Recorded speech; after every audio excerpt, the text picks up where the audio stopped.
Hello, my YouTube friends. Thanks for joining in today. You have reached the Audio Master channel.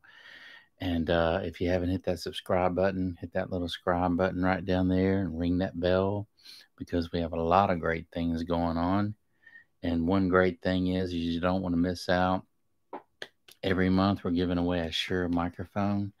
And the way you can win that Shure microphone is comment down there below why you love Shure microphones and hit that subscribe button and ring that bell, and that'll get you entered in the contest. And we appreciate each and every one of you, man. And thanks for joining in today. I just want to let you guys know, man. If you hear a bunch of outside noise going on, we're doing a bunch of work around here, and I've got this AEA ribbon microphone hooked up, and it's just picking up everything in sight or out of sight. And so I love this baby. I'm going to be doing some great recordings with this, and I can't wait to get started. But today we're going to be talking about some more great audio tips on recording and mixing, and you don't want to miss out on a few of these because these are key to every one of you that are into hey Bull Tide, what's up, buddy? I appreciate you joining in today, man. I missed you yesterday at the beach. We went down there to the beach and had a good time, and wished you could have joined in and stopped in and said hello. But yeah, you see me riding around, huh? Yeah, man, it was real. It was beautiful yesterday, and nobody was on the beach, and we had a good time. But yeah, man, thanks for joining in. Yeah, it was beautiful. Miss you, man. And also enter in right down there below why you love Shure microphones, man. You don't want to miss out on the SM7B. I know I've got plenty of other Shure microphones we're going to be giving out each month, but you don't want to miss out on that one for your podcast, dude. So you want to enter in that contest. But today we're going to be talking about mixing tips and space and depth in your recordings, and why it's essential to have those things in your recordings to add flavor and dimension to your mix. Yesterday I was talking about how I like to print onto tape, get my sound the way I like my sound, and then print it to tape. That way, there's less to have to figure out what you're going to do later on. It's nice to, as you print, you're painting the picture as you're printing, and you're getting an idea of what's gonna the way the mix is gonna turn out. So it's a lot less work to have to worry about doing on compression ratios and all those other things, trying to figure out later on in the mix.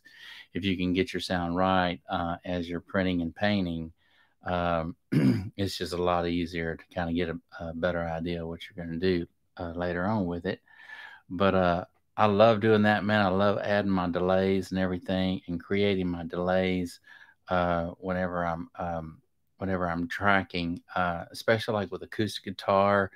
If you're doing acoustic guitar, get a nice track going, and then also add a delay to that on a different track, and then you can kind of do a mix of the two, to where you have one track up front and right in your face, EQ'd and whatnot, and with compression on it one thing, and then on another track have it kind of tucked underneath it, and with your delay on it and whatnot, and your space to create more dimension and depth for one instrument.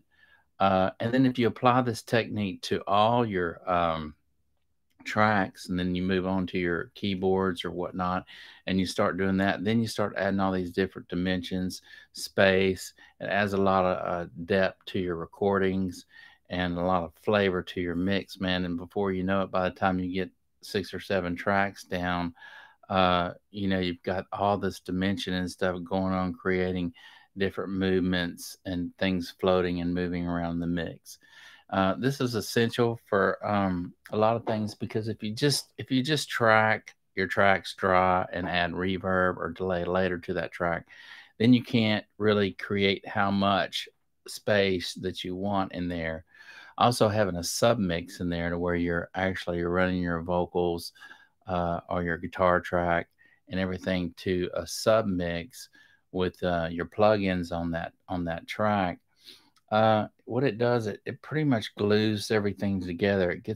It creates this nice imagery thing going on to where your tracks all of a sudden start to sound more radio ready, and and you really really want this. There's nothing more. I mean, nothing more boring than just everything right in your face and dry. And so, a long, long time ago, I know that a lot of the recording engineers before they had compressors, is you'd see the engineer back there and he'd be pretty much writing the faders, and he would have to know pretty much the song, what the vocalist was going to do, and where she or he sang their high points in the chorus. And man, they'd be back there in the little studio behind the glass, and they'd be pretty much riding the fader as to when the singer was going to get high or sing low or in intimate parts. And so all that's changed now. Now that we have automation, now that we have all these delays and everything, it's the whole process of recording is pretty much changed now that we're in the digital era. And like I say, your engineers back years ago, they create these chambers.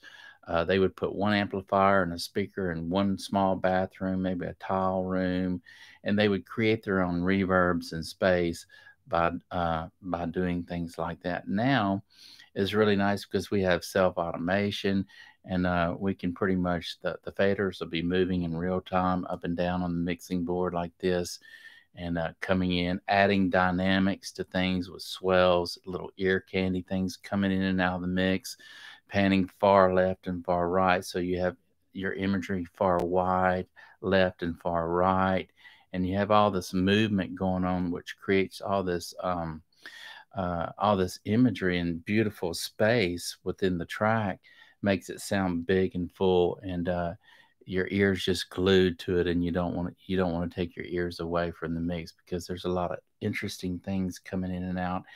And what makes it really beautiful is when they're so subtle that you don't really pick up on it right at first, but you hear it and you know it's there. It's just kind of tucked in. Everything's just kind of tucked in underneath the main thing, and creating this dimension, from left to right, from up to down, is what is a beautiful thing.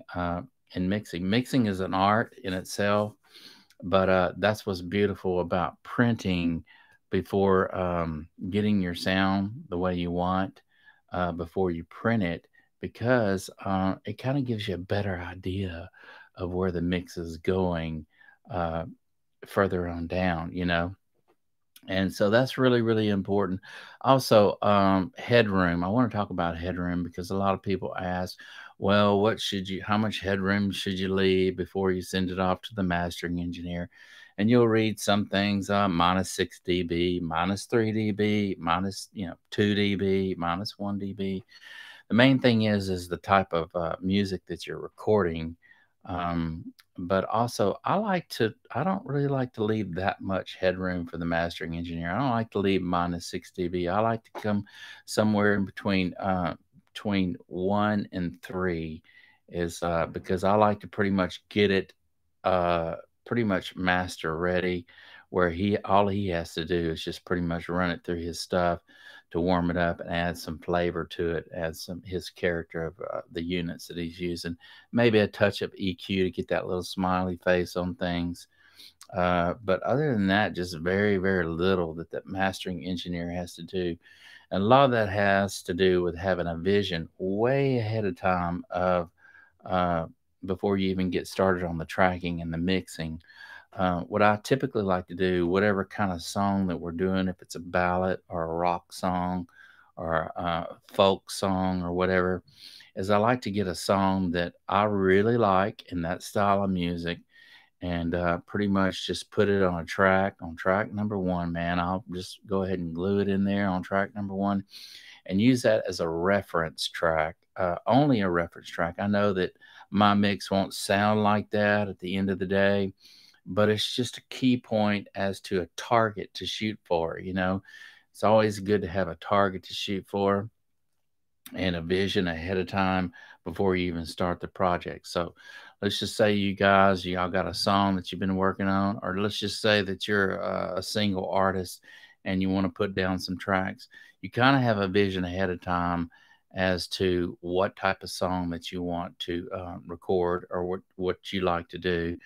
And then get one of your favorite artists, glue a song that you really like, that you want to get close to, put it on track number one, and this that way you can go back and forth. But don't get too caught up into that, man. Go ahead and do your own thing. But at the end of the day, you might want to go back and revert back and see, are you getting close? Is your bass tracks, hitting the same? Is your kick drum hitting the same? All these little elements that are happening, are you getting close to that? You could be creating something better than that, and that's a beautiful thing, man. But headroom, as far as back to headroom goes, man, it depends on if you're going to be doing your mastering yourself with Waves plugins or whatever you're using. I always really like to leave that in the hands of the professionals, because that's really a whole different art in itself. Even though I know a lot about it, I really like to pass the ball off to someone else in that field, because they can take it to a whole another level. And at that point, you went so far as to writing the song, putting the tracks down, laying the tracks, all those other great things that you've done. You don't want to drop the ball right before the goal line, man. So it's always best at that point to send it off to a mastering engineer. And if he sees any problems that maybe need to be addressed, then he could shoot you a text back and say, hey, man, do this or do this. And it's going to work out a lot better for me. So, having that type of communication that we have these days with the internet is so, why not take advantage of it and have a great relationship with your mastering engineer, and ask questions, and they'll fill you in on everything you need to know, man. But I like to take it right to the goal line, and then pass the ball off, man, and let them finish the project, because you're always going to get a better result if you do that. Um, but yeah, man, it's a really neat thing. Mixing is a really neat thing. It's one of my favorite things, and I've come to find that out as I even watch other engineers. I'm always studying to learn my craft, because you never know it all. You might think you do, but there's always other new things to learn, and you can always learn from somebody else. And it's just submitting to that, and saying, hey, yeah, I can learn. I just need to listen and try these techniques out. And by doing so, you will further your craft, and not being so stubborn, right? So we don't want to be stubborn, man. We want to continue to grow. And so, yeah, man, it's a really neat thing. I love through the years, I used to try to put things down and then try to figure it out as I went, and really didn't have a vision of my end product, didn't have a target to shoot for.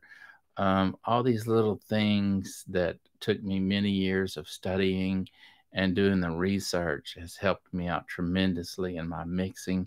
I've gotten a lot better. I'm really trusting my ears these days. And also, I love to have a target to shoot for. These are great things that you will highly benefit from if you just take some of these tips to take some of these tips to heart. And I like I say, I used to just really just kind of went in the game and just said, "Oh, I've got a song and I just want to get it down on tape, and then I'll go from there."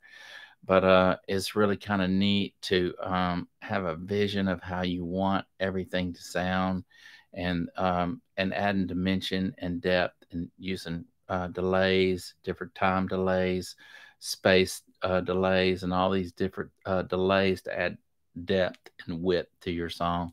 More so than reverb, you start adding a whole bunch of reverb to things, and it darkens things up, and then you got to use a bunch of EQ on the reverb itself. And so I really like using delays more than reverbs, although I do use a little bit of reverb. And just try different techniques, you guys. Open your mind, and have a vision before you start your project. And if it takes, using somebody else's song that you like, and put it on track one as a reference, then do it. I know it's helped me tremendously, as far as my mids and how I want, how much bass I want, how much kick and whatnot, what type of genre the song is, plays a large role on how much compression you're going to be using on the vocals and whatnot. But also having a master bus and using these compressors and everything really glues the tracks together. So don't be afraid to start using compressors and things like that in your mix. You're going to really enjoy doing that, and it's going to help you get a lot better at your mixes. And you're going to start paying attention to more what's going on in the mix too, by having a focal point and having a song that you really kind of want to get close to when you're mixing. And so, man, these are great professional recording tips that I'm letting you guys in on. And take to heart some of these and start using some of these techniques, and your mixing is going to get a lot better, and you're going to see a lot of progress in your mixing. You can't go wrong, man. Also, I just want to say, hey, man, thanks for joining in today. You guys are great, and this channel wouldn't be here without you guys and your support. And you don't want to miss out on our other videos coming out, and you definitely don't want to miss out on winning the Shure microphone, man. You need the Shure SM7B for your podcast when you're doing your own videos. And all you got to do is just write down a comment down there below why you love Shure microphones to get entered in the contest. Hit that subscribe button, ring that bell, and we will see you tomorrow.